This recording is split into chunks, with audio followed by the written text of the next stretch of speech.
Je vous invite à écouter les travaux de Nicolas Pouvremonti, Oui. président de l'Observatoire de la démographie et de l'immigration, qui chiffre très bien le coût de l'immigration sur la santé en France. Donc je ne vais pas répéter ces chiffres, mais moi je préférais, indiquer plutôt le travers civilisationnel, comme dont Vincent a commencé à parler. Pourquoi attaque-t-on des églises? Pourquoi est-ce que les étrangers qui arrivent sur notre territoire attaquent-ils des églises? Que signifie attaquer une église?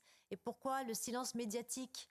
J'observe ça. Et pourquoi le silence politique également, hormis quelques sénateurs, dont Madame Valérie Boyer, qui est très proche de la communauté, on va dire, des Français de confession ou de culture catholique.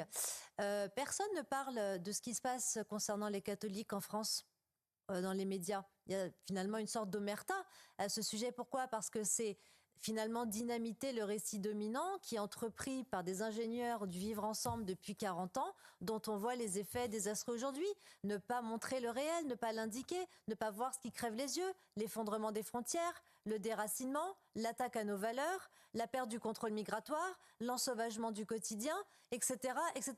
L'insécurité des femmes liée à la présence d'étrangers sur notre sol. Il y a une surreprésentation des étrangers sur les agressions, les agressions sexuelles dans les grandes métropoles.